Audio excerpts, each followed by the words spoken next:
हजरत सैयदना इमाम बुखारी रहमतुल्लाह ताला अलैह आपकी सीरत पाक थी।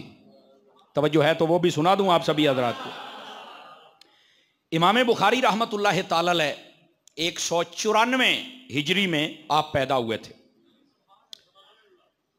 इनको इमामुल हदीस कहा जाता है, नासिरुल हदीस कहा जाता है।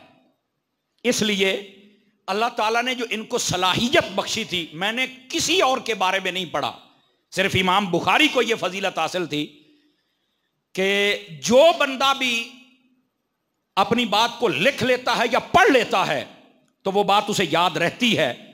इमाम बुखारी ना ज्यादा लिखते थे ना पढ़ते थे, अल्लाह ने हाफजा ऐसा दिया था जो सुन लेते थे वो भी सदा याद रह जाता था। अल्लाह ने ऐसा कमाल हजरत इमाम बुखारी रहमतुल्लाह ताला अलैह आपको अता फरमाया था। और अगर आपके वालिद गिरामी को देखा जाए तो वो भी बहुत बड़े मशहूर मुहद्दिस और आलिम थे। इमाम बुखारी रहमतुल्लाह, आपका नाम मोहम्मद, आपके वालिद का नाम इस्माइल, उनके वालिद का नाम इब्राहिम, उनके वालिद का नाम मुगीरा। ये शाह भी इनको कहा जाता है, जाफी भी इनको कहा जाता है। ये हजरत इमाम बुखारी रहमतुल्लाह ताला अलैह आपके वालिद गिरामी जो थे बहुत बड़े ताजर थे, बड़े अमीर कबीर थे। इमाम बुखारी रहमतुल्लाह ताला अलैह आप छोटी उम्र में थे जब आपके वालिद फौत हो गए, तो आपने फिर बाद में सारी जायदाद, दो भाई थे, बड़े भाई का नाम अहमद था, इनका नाम मोहम्मद था, तो इन दोनों ने फिर अपनी जमीन मुदारबत पे दे दी। मुदारबत पे देना किसको कहते हैं ये भी समझ लें। अपना पैसा किसी को दे देना कि तू कारोबार कर, इसमें से बस औकात कहते हैं 4% तेरा ते बाकी मेरा, या बस औकात कहते हैं अद्धो अध हो जाएगा, यानी मेहनत तू करते पैसा मेरा। समझ आ रही है ना? या दो बंदे मिला के आधा पैसा तेरा आधा मेरा, हम दुकान बना लेते। इसको मुदारबत, शिरकत वाली जितनी भी होती है ना बिजनेस, उसको मुदारबत कहा जाता है। तो इमाम बुखारी रहमतुल्लाह ताला अलैह आपने इस तरह लोगों को बिजनेस के लिए पैसे दिए हुए थे, आप करें, आप भी खाएं, हमें भी खिलाएं, और खिलाएं शरीयत के मुताबिक। इमाम बुखारी रहमतुल्लाह ताला अलैह, और बुजुर्ग फरमाते हैं एक दिन की 500 दिरहम के करीब, और बाजों ने एक माह का लिखा है 500 दिरहम के करीब आमदन थी, सारे का सारा अल्लाह की राह में खैरात फरमा दिया करते थे। इमाम बुखारी रहमतुल्लाह अलैह का बड़ा अजीब वाकया, आप छोटी उम्र में थे, आपकी आंखों की बिनाई चली गई, नाबीना हो गए, और जब आप नाबीना हुए तो आपकी वालिदा माजिदा ने बड़ा इलाज करवाया, आराम कोई ना आया, दुआएं बड़ी की। एक रात ख्वाब में जब सोई ना तो हजरत इब्राहिम अलैहिस्सलाम की ज़ियारत हुई। इब्राहिम अलैहिस्सलाम ने कहा, ऐ इमाम बुखारी की वालिदा तुझे मुबारक हो, तेरी दुआएं कबूल हो चुकी, मैं बशारत देने के लिए आया हूं, तेरा बच्चा जब उठेगा तो इसकी आंखें रोशन हो चुकी होंगी। आपको हैरानगी होगी बात सुन के, इमाम बुखारी रहमतुल्लाह ताला अलैह जब आप उठे, आपको अल्लाह ने ऐसी रोशनी अता की कि जब रात के वक्त चांद निकलता था तो उसमें भी ऐसे देखते थे जैसे बंदा सूरज में देखता है। रात के वक्त, चांदनी के वक्त बैठकर भी आप लिख भी लेते थे और पढ़ भी लेते थे, हालांकि चांदनी में लिखना पढ़ना मुश्किल होता है। अल्लाह रब्बुल इज्जत ने इमाम बुखारी को फिर ऐसी आंखें अता फरमाई, और वजह क्या थी? वालिदा की दुआ। समझ आ रही? वालिदा की दुआ। तो इस वास्ते बुजुर्गों ने फरमाया अगर कोई चाहता है कि मेरा हर चीज मुस्तकबिल आंखें रोशन रहे तो फिर वालिदा की दुआएं लिया करे, अपनी वालिदा के साथ उसने सलूक किया करे। इमाम बुखारी रहमतुल्लाह ताला अलैह आपकी 10 साल की उम्र थी जब अल्लाह ने आपके दिल में इल्म हासिल करने का शौक पैदा किया। जैसे आजकल हर बंदा दुनियावी तालीम हासिल करने के लिए कोशिश करता है ना, उस वक्त हर बंदे की कोशिश होती थी कि हम या कुरान का इल्म हासिल करें या हदीस का इल्म हासिल करें। इमाम बुखारी रहमतुल्लाह ताला अलैह आपने 10 साल की उम्र में हदीस का इल्म हासिल करना शुरू किया। और आपको पता है जो बच्चे क्लास में बैठ के पढ़ने पढ़ाने वाले होते हैं ना, कई बच्चे होते हैं जिनकी उस्ताद भी तारीफ करता है। इमाम बुखारी वो बंदे थे जिनके बारे में उस्ताद कहते थे कि ये पता नहीं पढ़ने आया है या पढ़ाने आया है। ये इमाम बुखारी रहमतुल्लाह ताला अल्लाह ने आपको सलाहियत अता की है। एक मरतबा एक मुहद्दिस ने आपके सामने हदीस की सनद पढ़ी। सनद कहते हैं जिन लोगों ने हदीस को बयान किया उन लोगों के नाम, उसे सनद कहा जाता है। मतन कहते हैं जो हुजूर ने फरमाया हो, उसने पढ़ी तो आपने फरमाया नहीं ये लफ्ज गलत है, तो वो सामने बहुत बड़ा मुहद्दिस आने आके चुप कर मुंडिया, तेनू की पता की गल है, उन्हें आख्या मुंडा मैं जरूर हाँ पर किताब चुक के वेख लो गलत तुसी पढ़ाते पाए हो। मुंडा मैं जरूर हाँ। तो उन्होंने जब असल किताब उठाई तो देखा कि बीच में वही बात थी जो इमाम बुखारी कह रहे थे। अल्लाह ने आपको यह सलाहियत अता फरमाई। आप जब क्लास में पढ़ते थे तो आपके क्लास फेलो पता क्या कहते हैं, कहने लगे इमाम बुखारी रहमतुल्लाह ताला ने ना कभी घर चल के सबक पढ़ा था और ना ही हमारे साथ तकरार करते थे और ना ही कभी कोई हदीस लिखी थी। कहते 20 दिन गुजर गए, हमने कहा ओए मोहम्मद बिन अब्दुल्ला हमें अपना वक्त जाया करदा पे हैं। नहीं तवज्जो फरमाई, समझ आई ना। जब हजरत इमाम बुखारी को उन्होंने ये ताना दिया तो इमाम बुखारी ने फरमाया अच्छा ऐसे करो जितनी हदीसें लिखी हैं जरा लेके आओ ना सारे। सारी की सारी उन्होंने हदीसें लिखी हुई थी। आपने फरमाया पढ़ना शुरू कर दो। वो पढ़ते गए इमाम बुखारी, वो देख कर पढ़ रहे थे। इमाम बुखारी जबानी कहते थे नहीं भाई फलां जगह पे गलती हो गई है, फलां जगह पे ये लफ्ज छूट गया, फलां जगह ये नहीं ये है। तो वो कहने लगे हमें उस दिन समझ आई कि ये किताबों का मोहताज नहीं है, अल्लाह ने वैसे ही हाफिजा बड़ा उरूज का अता फरमाया है। ये हजरत इमाम बुखारी रहमतुल्लाह ताला अलैह, आपको अल्लाह रब्बुल इज्जत ने जो सलाहियत अता फरमाई थी मैं उनकी बात कर रहा हूं। एक मरतबा मुहद्दिसीन ने कहा कि इमाम बुखारी के हाफजे का इम्तिहान लेना है। 100 हदीसें उनके सनद और मतन को उलट पलट दिया। इसको हदीस को कहते हैं सनद मकलूब, नामों को आगे पीछे कर देना, उलट पलट देना, उसमें वो डाल देना उसमें वो डाल देना। इमाम बुखारी के सामने जब पढ़ी गई ना 10-10 बंदे 10 हदीसें पढ़ते थे। इमाम बुखारी ने सुना, फरमाया ऐसे नहीं मैंने सुनी, ऐसे नहीं मैंने सुनी। करीब था कि कोई बंदा कहता कि इसे आता ही कुछ नहीं। इमाम बुखारी उठ के खड़े हुए, फरमाया अब मैं बताऊं कि फिर ये है कैसे। तो आपने बताया कि पहले तूने 10 हदीसें पढ़ी, यहां यहां ये गलतियां की, ये बंदे उस हदीस के हैं वो बंदे इस हदीस के हैं, इन बंदों को इसने बयान किया इनको इसने बयान किया। तो वहां से एक मुहद्दिस मजमे से उठ के खड़ा हो गया।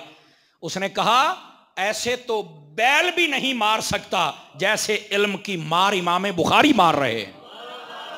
यानी वो कहते ना यार हैंजदा जनाब अली हमला कीता है इमाम बुखारी रहमतुल्लाह ताला अलैह के बारे में। अल्लाह ताला ने इमाम बुखारी को ऐसी सलाहियत अता फरमाई थी। हाफिजा, गजब का हाफिजा था। 16 साल की उम्र में आपने हजरत अब्दुल्ला बिन मुबारक और हजरत वकी और हजरत इमाम आजम अबू हनीफा, ये तीनों बुजुर्ग इमाम बुखारी से पहले के गुजरे हैं। तो इन तीनों बुजुर्गों की किताबों को जबानी याद कर लिया था 16 साल की उम्र के अंदर। और 18 साल की उम्र में एक किताब में 16 साल के भी लफ्ज हैं। आप हज करने के लिए गए, आपकी वालिदा और भाई वापस आ गए और इमाम बुखारी वहीं रुक गए। वालिदा ने कहा क्यों? फरमाया मैंने इल्म हासिल करना है। और जब आप हरम में बैठते थे तो वहां पर हजारों का मजमा लग जाता था और आगे ये कहते थे ये वो बंदा है जिसको 70,000 हदीसें जबानी याद हैं। अल्लाह ने ऐसा कमाल अता फरमाया इमाम बुखारी को। और आप ये भी सुन लें, इमाम बुखारी को सिर्फ 70,000 हदीसें याद नहीं थी। इमाम बुखारी ने एक मौके पे फरमाया मुझे नबी पाक अलैहिस्सलाम की 3 लाख हदीसें याद हैं। कितने लाख? 3 लाख। फरमा उनमें से 1 लाख बिल्कुल सही हैं जिनके ऊपर कोई एतराज कर ही नहीं सकता है। इमाम बुखारी रहमतुल्लाह ताला अलैह को अल्लाह पाक ने यह शर्फ और एजाज अता किया है। और जब आप कोई चीज बयान करने लगते और उसके अस्मा और रिजाल को, तनकीह को, सब चीज को, तो लोगों को हजरत अबू हुरैरा याद आते थे। कहने लगे जी मैं उन्होंने कोई शय नहीं सी ना बोल दी, इमाम बुखारी ने भी कोई शय नहीं बोल दी। अल्लाह रब्बुल इज्जत ने ऐसा करम किया था हजरत इमाम बुखारी रहमतुल्लाह ताला अलैह पर।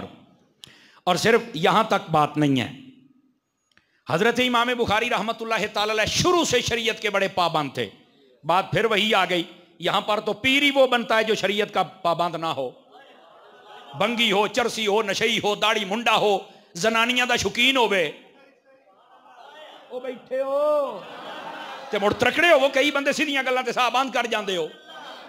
सही बात सुना करें। अब तो उसको पीर माना जाता है, उसके साथ बड़ा जमघट्टा होता है। और जो शरीयत की बात करे उसमें कांटे निकालते हैं। नहीं इसको यूं बैठने नहीं चाहिए था, ये कपड़े नहीं पहनने चाहिए थे, यूं पगड़ी नहीं बांधनी चाहिए थी, यूं बात नहीं करनी चाहिए थी। मैं क्या वाह तैनू साथ कत्ल माफ है और हम किसी को कोई बात भी नहीं कर सकते। खुदा का खौफ कर यार। अब बात समझ आ रही है आपको? इमाम बुखारी रहमतुल्लाह ताला अलैह शरीयत के बड़े पाबंद थे, जिंदगी में कभी नमाज नहीं छोड़ी थी। इस गल ते आके बहुत सारी कौम ढिली पै जाती है। उक्का चौबा बाबियां पढ़नी आई पढ़ ली, बा ठीक है। और कईयों ने हमारा ज़हन ये बना दिया है कि बस तुमको, बस तुम्हें ना एक लंगर के लिए देख देनी है जर्दे की, पुलाव की, बस तेरी जन्नत पक्की। ओ भाई किसी भुलेखे में ना रहना, किसी भुलेखे में ना रहना। सुन लो मेरी गल, देगा दे ओ चंगी गल है, समझ आउंदी पई है। बुजुर्गों का नाम लाओ चंगी गल है, लेकिन को काम दा काम भी कर लिया कर, कोई अमल और फराइज की तरफ भी आ जाओ। इस तरफ आते कोई नहीं। बस यही बात है कि पीर आ गया थे हाथ चूम लिया थे समझो जन्नत च बढ़ गए। बड़ी गल है भाई, एडा टिकटा बनता पता है। मुझे बाबा जी खादिम हुसैन रिजवी की बात बड़ी याद आती है, हैं? समझ आई ना। वो अक्सर ये कहा करते थे, कहने लगे जेडे 2 नंबर पीर ने ना, अज ना तुसी चुमदे हो कि जन्नत जावांगे, इन्होंने तो आप कन्न फड़े होने ने। ये अक्सर वो कहा करते थे। और जिस जुर्रत से बात करता था खादिम खादिम ही करता था। समझ आ रही ना मेरी बात की। अगरचे मेरे पास ना कोई योहदा है, ना मैं कभी धरनों में, ना तहरीक लब्बैक मतलब मामलात में मैं नहीं गया, लेकिन यार गल तो बंदा खरी करदा है ना जी, गल तो ओदी सच्ची आ। ये जेडे 2 नंबर लोग ने, अब जितने पीरों के पास लोग हैं ना, अगर यही सारे इकट्ठे हो जाएं, 1 मिनट से पहले मुल्क पाकिस्तान में निजाम मुस्तफ़ा कायम हो जाएगा। अगले पीरों के पास कुरान होता था, हदीस होती थी, मुसल्ले और तस्बीहां होती थी। इनके पास पराडो, तितर, बटेरे, कुत्ते, घोड़े। कहाँ गए? समझ आ रही है? ये यहां उकाड़े के करीब एक जगह पे मैं गया, मैं आपको सही बात कह रहा हूं। पीर साहब आके बैठे, पल तो मैं वेखी किड़ा पीर आ गया जनाब, पगड़ी शगड़ी तो उस बन्नी हुई सी, दाढ़ी भी छोटी, पूरे हर हाथ चुंगलियां मोंदरियां। मैं किड़ी शै भाई, बंदे जड़े आवे उक्का पैरों दे विच। मैं कहा यार टोड़ा कड्डो कि हेठा ही जा मैंने। अच्छा, उसके बाद एक ना जाए नमाज और बिछा दिया गया। थोड़ी देर के बाद मैं कहा इतने पता नहीं केड़े आना को, मैं कहा इस तुबा में पहुंची हुई शायद होवे। तो थोड़ी देर के बाद एक तितर आ गया, तितर वो पिंजरे में बंद था, वो रख दिया साथ। इतने यार नेड़ पता नहीं हूं मैनू इलाके का ना नहीं, जंदराकी वाले रोड से कि हेठा आई जनाब, जंदराकी वाले रोड से। तो वो वहां बैठा जनाब, मेरा मिजाज तो फिर अपना है, तो फिर आप तो धूड़ पट्टी मुर्शदा दी भी तो नाल तितरां दी भी। आज तो बाद मौलवी ना आवे। मैं कहा मैं भी यही चाहता था कि असर तो हो जाए ना, कुछ खुदा का खौफ करो यार। क्या तरीका कार, क्या क्या मुसल्लत कर रहे हो कौम के ऊपर। तो ये ड्रामेबाजियां होती हैं, बस औकात में बड़ी आंखें निकाली जाती हैं। अरे तुम ये बात कर, मैं कहा चुप कर, कमाल वाली गल है। जेड़ा होकर असी देना साइयां साढ़े को लेना, वो देना नहीं। ये बड़ी अजीबो गरीब बातें हैं। तो मैं अर्ज ये कर रहा हूं आपकी खिदमत में, ये तसन्नो, ये बनावट, ये ड्रामेबाजियां, ये छोड़ दो। मैं आपको कह रहा हूं, आपको कोई काम नहीं आएगी। मेरी बात याद रख लें, जब अल्लाह का मामला आ जाए ना, तो उस वक्त नबी पाक सल्लल्लाहु अलैहि वसल्लम ने अपनी बेटी से भी कहा था, आका अलैहिस्सलाम ने फरमाया फातिमा तुमने अपनी कब्र में जाना है, अपने जितने भी अल्लाह के हुकूक है उनको पूरा करो। अब इसका यह भी मतलब नहीं है कि नबी पाक, बाज एक मौलवी की मैंने तकरीर सुनी, है फैसलाबाद का है और डंगर है तुलंबेदा, उसने तकरीर की तो वो कहने लगा ओ देखो जी नबी पाक को तो ये भी पता नहीं था बेटी का क्या हाल होना है। और मैं क्या बेहयावा, अगर पता नहीं सी तो नबी पाक ने ये क्यों फरमाया कि मेरी बेटी जन्नत दी सरदार है? ये क्यों फरमाया मेरे नवासे जन्नत दे सरदार ने? नहीं तवज्जो फरमाई आपने। ये पता नहीं था क्यों आख्या? पता है, लेकिन नबी होके अपने घर वालों को बता रहे हैं जब अल्लाह का मामला हो तो सुस्ती न करना, अल्लाह को राजी करने के लिए कोशिश करना तुम्हारा काम है, उस कोशिश में अपनी रहमत डालना मेरे रब का काम है।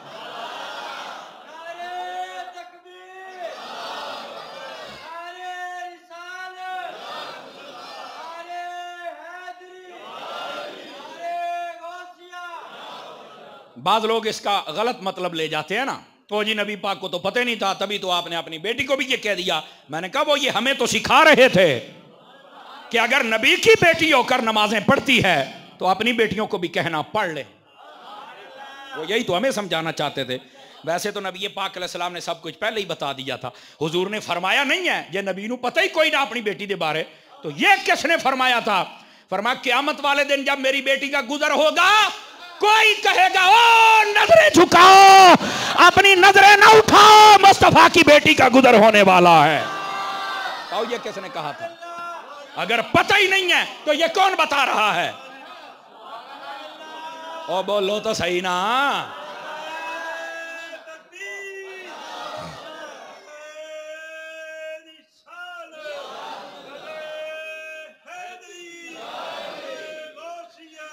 इमाम बुखारी रहमतुल्लाह अलैह शरीयत के पाबंद थे। हमें भी अपने आप को शरीयत का पाबंद रखना है, अपनी औलादों को बनाना है। ए पीरां दे मौलवियां नूं चुम चट के जन्नत जानदा है मैं ना समझी। मोड़ नहीं आखना मौलवी सानू दसिया कोई ना, पूरी ताकत दे नाल पसीने छुट्टे बैठन, लेकिन गल सच्ची करदा बैठा। अदब एहतराम अपनी जगह पे है, ये सुन ले मेरी बात। लेकिन अगर अकीदा ये हुआ कि इन्हानू चुम के मैं जन्नत जासा, वेखी मुड़ की में जासा। इस वास्ते खुदा का खौफ करो यार। और बसाओ का जिसको तुम चूम रहे होते हो उसकी शक्ल देखी कभी?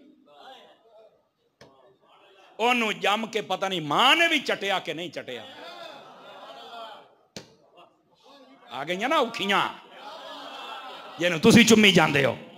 कुरान उसे नहीं आता, दुआ उसे नहीं मांगनी आती, नमाज वो नहीं पढ़ता, शरीयत का वो मुखालिफ है, सहाबा का वो दुश्मन है, दाढ़ी उसकी नहीं है, हम हाथ चूम रहे। क्यों? फलाने का पोत्र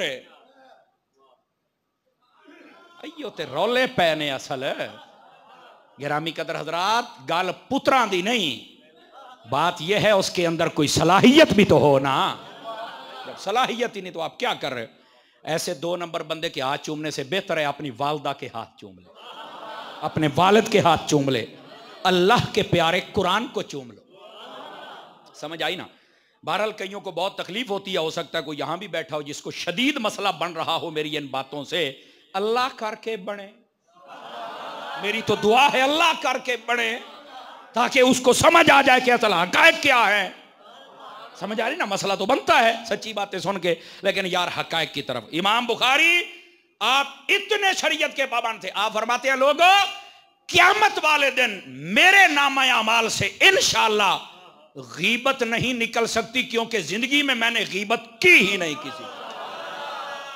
ये है इमाम बुखारी रहमतुल्लाह तआला अलैह। कैसा अपनी अल्लाह की रहमत पे भरोसा है। कहते हैं क़यामत वाले दिन मेरे नामे अमाल से इंशाअल्लाह गीबत नहीं निकल सकती, मैंने गीबत कभी नहीं की है। क्या बात है इमाम बुखारी की।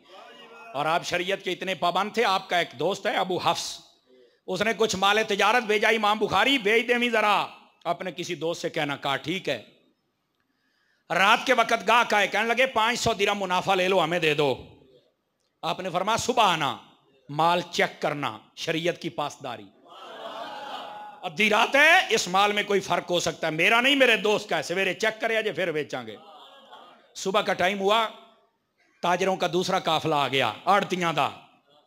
उन्हें क्या तुहाडे कोल माल पिया, 10,000 दिरहम दा मुनाफा ले लो, सानू दियो। फरमाया ये तो हो ही नहीं सकता, पहले बंदे आएंगे पसंद करेंगे उन्हीं को दूंगा। क्यों? कहा मेरे नबी ने फरमाया सौदे पर सौदा करने वाला लानती होता है, सौदे पर सौदा करने ही नहीं चाहिए। ऐसे तो पता लग जाए मकान 5 लाख का बिकता होता, 5.5 लै ला मैनू दे दे, और ये भी 50,000 के बदले लानत ले लेता है। आपको पता है जब सौदा हो रहा हो तो सौदे पर सौदा नहीं करना चाहिए। हुजूर ने 2 चीजों से मना फरमाया। फरमाया जब कोई सौदा करो तो सौदे पर सौदा नहीं करना, उन्हों का सौदा तोड़ना नहीं, और जब कोई अपनी बच्चे का कहीं रिश्ता कर रहा हो तो रिश्ते पर रिश्ता नहीं करना, उनको जाके अपना रिश्ता पेश नहीं करना। नहीं, ये हुजूर ने मना फरमाया। तवज्जो है, लेकिन हमारी कौम की तवज्जो नहीं होती, लेकिन इमाम बुखारी की तवज्जो। यही तो वजह थी, इमाम बुखारी ने जब पर्दा फरमाया तो आपकी कब्र अथर से भी खुशबू की लपटें आती थी। तवज्जो करें, जो कहते हैं इमाम बुखारी हमारा है, मैं कहता तकड़े हो जाओ, तुम तो कब्रों के करीब नहीं जाते। तमाम मुहद्दिसीन कराम ने लिखा है इमाम बुखारी के कब्र की मिट्टी मिल जाए अल्लाह बीमारों को शिफा अता फरमा देता है। इमाम बुखारी को जब दफन किया 1.25 महीने दे विच विच इतनी मिट्टी चाले भी कब्र दा मोटोड़ा निकल आया। बैठो, क्या था, लोग आते थे और तबर्रुक के लिए ले जाते थे। तो मैं कहा है वो जो कहते बुखारी हमारा है, तुझे कब्र ते जाना नु शिरका दियो। नहीं तवज्जो फरमा रहे आप हज़रात, ए तुहाडा नहीं है, मरण तो बाद भी साडा ही निकले ही ने। ओए बोलो ते सही हो, सुनियो,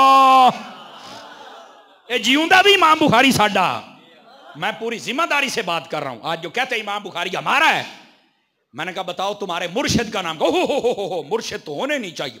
बिल्कुल नहीं। मैं कहा जेड़ा नहीं होना चाहिए वो मैं दसी बैठा। मैंने पहले बताया कैसा मुर्शिद नहीं होना चाहिए, और जो होना चाहिए वो खुद भी शरीयत का पाबंद होना चाहिए। तो मैंने कहा बताओ तुम्हारा मुर्शिद। कहते हैं नहीं। मैंने कहा अगर आप में जुर्रत है हक बात सुनने की तो मैं बताऊं इमाम बुखारी के मुर्शिद का नाम क्या था। इमाम बुखारी का मुर्शिद था पीर। उस्ताद की बात नहीं कर रहा। इमाम बुखारी के 1000 उस्ताद थे, 1000। मैं उस्तादों की बात, मैं मुर्शिद की बात कर रहा हूं। मैं पूरी जिम्मेदारी से बात बयान कर रहा हूं। अगर इमाम बुखारी का मुर्शिद है तो मैं क्या बुखारी तो मुर्साडा निकले यार। जीते भी हमारे थे और जब फौत हो गए तब भी हमारे। बल्कि यहां तक तबकात शाफिया में लिखा है, समझ आई? वो कहते हैं कि एक मर्तबा कहत आ गया, बारिश नहीं हो रही थी। फरमाया कि एक दुर्वेश बंदा गली से जाहिर हुआ। उसने कहा लोगों कहां भटक रहे हो? अभी इमाम बुखारी के दरबार पे चले जाओ, वहां पर रब से दुआ करो और इमाम बुखारी को कहो बुखारी तू सिफारिश कर। फरमाया वो सिफारिश कर देगा, अल्लाह तुम्हें बारिश अता फरमा देगा। ऐसे ही तबकात शाफिया में लिखा है। फरमाते हैं लोग गए इमाम बुखारी के दरबार पे चल के दुआ की और बाद में कहा ऐ इमाम बुखारी हमारी सिफारिश कर। अकीदे पर तो बोलना चाहिए सुनियों को। तो फरमाया अगली बात, दरबार से अभी वापस नहीं आए थे, बारिश शुरू हो गई थी। बुखारी हमारा है तो मैं क्या मुड़ दरबार बनाओ तो चल के दुआ मांगो। यहां होता नहीं, ये तो शिरक हो जाता है। यही तो असल मसला है। अगर शिरक होता ना तो अल्लाह ताला सबसे पहले अपने हबीब से फरमाता हबीब अपना मजार ना बनवाना, सबसे पहले फरमा देता। अगर मजारों पे जाना शिरक होता, मौलाना मुस्लिम शरीफ उठाओ, नबी पाक हर साल ओहद के शहीदों की कब्रों पर ना जाते और नबी पाक जब भी जाते थे चल के उनको सलाम कहते थे। ओए अगर जाना ना होता तो मेरे मुस्तफा न जाते न सलाम कहते। नबी पाक जाते भी हैं और सलाम भी कह रहे हैं। गिरामी कदर हजरात, अब इसलिए मुफ्ती अहमद यार खान नईमी रहमतुल्लाह अलैह ने बड़ा खास नुक्ता लिखा है। फरमाया नबी पाक अलैहिस्सलाम पैदा मक्के में हुए तो आपका मजार भी तो मक्के में बन सकता था ना, अल्लाह ने मदीने में बनाया क्यों? फरमाया अल्लाह ने यही तो देखना था, हुण पता लग सी ना मेरे घरों हो के नबी दे रोजे ते जाके मोर लवांदा केड़ा है, नहीं तो पता लगना। आपने तवज्जो ही नहीं फरमाई मैं क्या कह रहा हूं।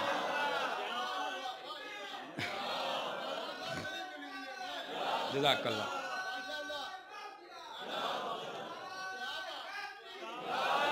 बात समझ आई है कोई नहीं आई है? ये उलमा लिखा है मदीने में मजार पैदा मक्के में हो रहे हैं, रोज़ा अक़दस मदीने में है और थोड़ा घना पात भी नहीं, पूरा 450 किलोमीटर बनता है।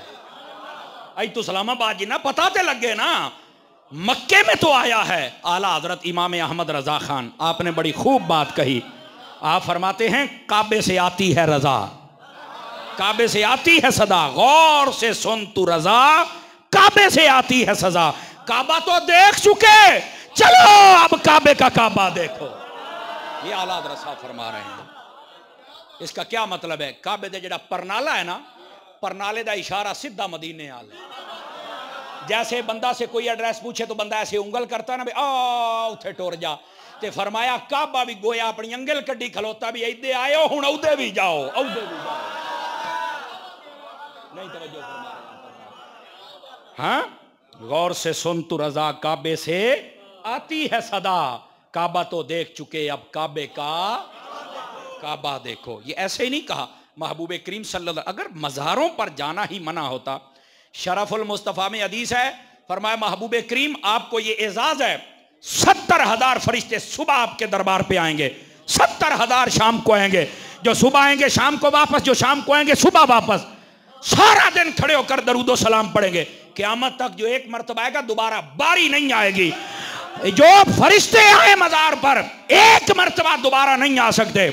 फरमाया बारी ताला फिर मेरे गुलामों का क्या एजाज है?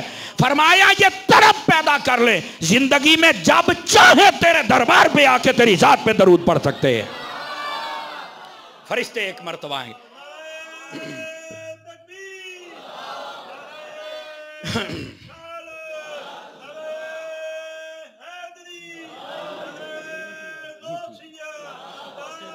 अच्छा ठीक है। तवज्जो है भी सब हज़रात की? कोई नहीं है। तो इस वास्ते अगर दरबारों पे ही नहीं जाना, मैंने कहा फिर ये बातें इमाम बुखारी रहमतुल्लाह अलैह का तो मज़ार शरीफ भी बनाए, तबर्रुक भी, मिट्टी भी उठा के लगे, बारिशां भी होंदियां पईयां ने, दुआवां कबूल भी होंदियां पईयां ने। तो किसी ने नहीं कहा ये शिरक हो रहा है। मैं कहा बुखारी है ही साडा। समझ आई ना जी? ये बुखारी किसी और का नहीं, हमने कभी सुना नहीं है। और आज भी पहला आधा घंटा तो हम फ़लस्तीन के बारे में ही अर्ज़ करते रहे, वरना और आपको मैं बहुत सारी चीज़ें आज इनकी ज़िंदगी की मैं लिख के लाया था।